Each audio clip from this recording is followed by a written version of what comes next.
शेतकऱ्यांना कर्ज नको या मतावर आपण अजूनही ठाम असल्याचं माजी कृषी मंत्री आणि विद्यमान क्रीडा मंत्री माणिकराव कोकाटे यांनी सांगितलंय। शेतकऱ्यांना योजनेसाठी 70% अनुदान द्या, फुकट दिलं की गोंधळ होतो असा पुनरुच्चार माणिकराव कोकाटे यांनी केला। नाशिकच्या सिन्नरमध्ये आयोजित प्रचार सभेत ते बोलत होते।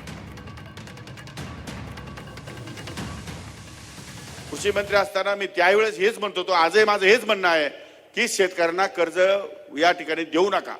शेतकऱ्यांना 70% 80% या ठिकाणी त्यांना या अनुदानावरती योजना द्या।